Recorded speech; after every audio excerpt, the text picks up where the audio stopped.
маш чухал л да. Ер нь бол компани аж ахуйн нэгжүүд яамд бодлогын газрууд өөрсдийнхөө одоо хийж байгаа үйл ажиллагаа хэрэгжүүлэх гэж байгаа төлөвлөгөөгөө хоорондоо солилцож мэдээллийн нэгдсэн нэг байдалтай болно гэдэг бол одоо маш чухал.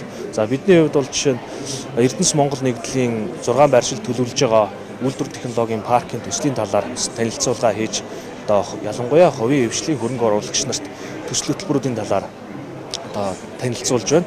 Маш одоо өндөр ач холбогдолтой үр дүнтэй болчихно гэж харж байна. Гадаадын хөрөнгө оруулагчид ер нь сонирхож хэр их ирсэн бэ?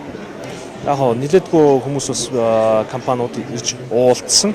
Ер нь бол яг энэ 6 үйлдвэр технологийн паркийн төсөлтэй холбоотойгоор маш олон одоо хөрөнгө оруулагч нар сонирхож уулзж байгаа. Ер нь дээрх 6 парк нь зөвхөн одоо төрийн өмчийн компаниуд өөрсдөө хийх гэж байгаа төслүүд биш. Харин эсвэргээрээ төр хувийн хвшлүүдийг хөрөнгө оруулагчдыг ирж бизнесээ тэлэх, өргөжүүлэх боломжийг бүрдүүлсэн платформыг л бий болгож байгаа. За зөвөрлөх юм бол шувуу үүртэй ижиж өндгөө ирж дарна шүү дээ. Түүнтэй ижилхэн одоо Эрдэнэс Монгол нэгдэл тэдгээр бизнес хувийн хвшлүүдэд шувууны үүрийг бэлдэж өгч гэнэ гэсэн. За нэгдүгээр дэд бүтцийг байгуулж өгч байна, газраар хангаж өгч байна. За хамгийн гол нь одоо баяжуулах боловсруулах үйлдвэрийнх нь анхдагч түүхийн үеийг доктортой хангаж өгнө. За тэгээд одоо эдийн засаг татврын болон татврын бус дэмжлэгүүдийг одоо паркийн хуулийн дагуу дэмжлэгийн дагуу олгоод явчихж байгаа. Тэгэхээр өөрөөр хэлбэл одоо бүхий л одоо шаардлагатай цахилгаан хангамж, ус хангамж, дэд үдэц, тээвэр логистик тийм ээ, хууль эрх зүйн орчин гэх мэтлэн саний миний дурдсан одоо таатай нөхцлүүдийг бий болгож өгснөөр одоо хувийн хвшлүүдийн хөрөнгө оруулалтын бас нэг юм соронц мэт одоо татах чадaltaй юм таатай орчин бий болгож ийн л гэж үзэж байгаа. Цаашдаа одоо байгаа хөрөнгө оруулалтыг улам нэмэгдүүлэх хэд бол одоо яг юу хийх ёстой юм уу? Одоо хөрөнгө оруулалтын таатай орчныг бүрдүүлэх гэж та бүрдүүлсэн шүү дээ. Үүнд одоо юу? Яг бид ер нь их прагматикаар харах ёстой. Маш олон жил хөрөнгө оруулалтын орчныг сайжруулна гэж ярьсан боловч бид одоо хөрс зэрэгэлдээ байгаа жишээ нь Хятадын өвөр Монголын урт дасах оронтой өрсөлдөж чадж байна уу? Хөрөнгө оруулалтын орчноор тухайлбал Монголын байна уу? Өөр улсын байна уу? Хөрөнгө оруулагч Монголд үйлдвэрээ байгуулад Монголоос түүхийн эдээ аваад үйлдвэрлээд нэмэн өртгөө шингээгээд экспортлох нь ашигтай байна уу? Өвөр Монголд хятад үйлдвэрээ бариад Монголоос түүхийн эдээ аваад зах зээлээ тэнд борлуулах нь ашигтай байна уу гэж энийг бид нар бодитоор харах ёстой.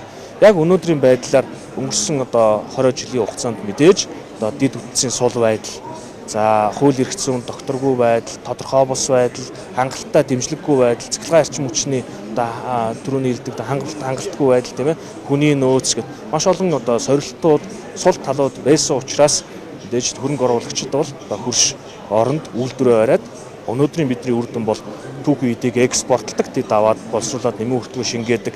Бидний гаргасан түүхийн эдийг 10-аас 20, 30 дахин одоо үндсэн нэмэн өртөг шингээгдсэн ба одоо тухайлбал өвөр Монгол сүүлийн 10 жилийн хугацаанд дотоодын нийт бүтээгдэхүүнээ 2 дахин дэлжчихсэн. 170 тэрбум доллараар хэлсэн. Зөвхөн энд эзэлж байгаа аж үйлдвэрийн оролцоо бол 46% байх жишээт. Тэгэхээр энийг бид нар хараад яаж өрсөлдөх вэ? Хөрөнгө оруулагчдыг тэнд биш энд яаж үйлдвэрийг бий болгох уу, одоо байгуулах одоо боломжийг хангах уу гэдэг дээр хандах шүү дээ. Энд дэр хууль эрх зүйн одоо шинжилгээ хийх шаардлагатай ажлууд бол бий. Жишээ нь бол боловсруулах үйлдвэрт тавигддаг амнаатын зохицуултыг бид нар бас дахиад сайжруулж эргэж харах ёстой.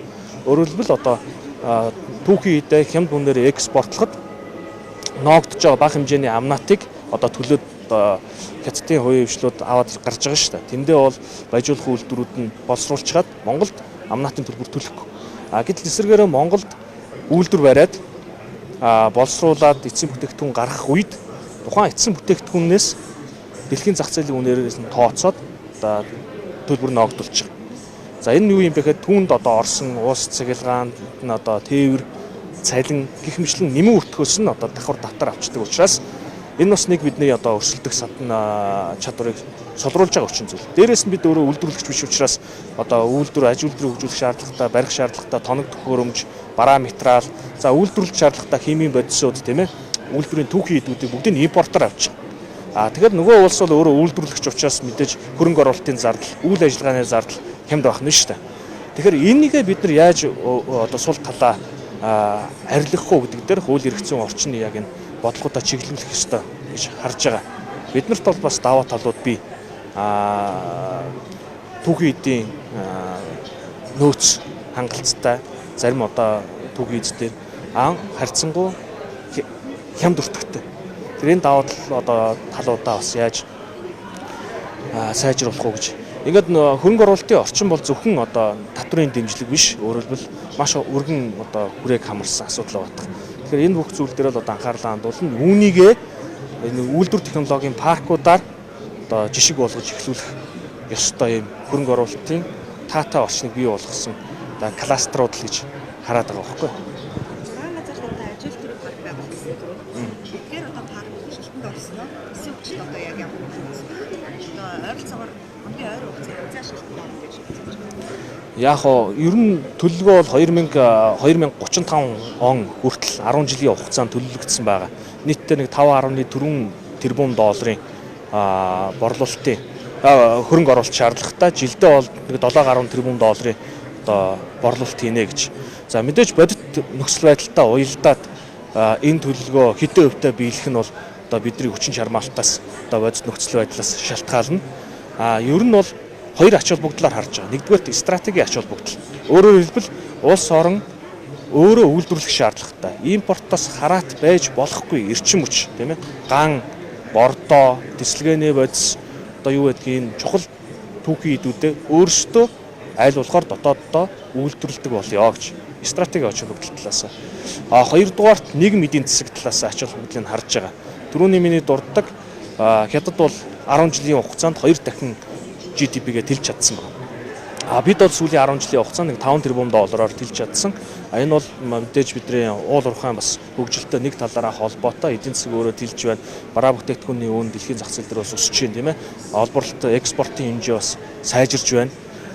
Харин үүнийг дахиад 5 дахин 10 дахин нэмэгдүүлэхийн тулд яа харахгүй боловсруулах, баяжуулах, хэм металлургийн одоо үйлдвэрийн салбарыг одоо хөгжүүлэх шаардлагатай.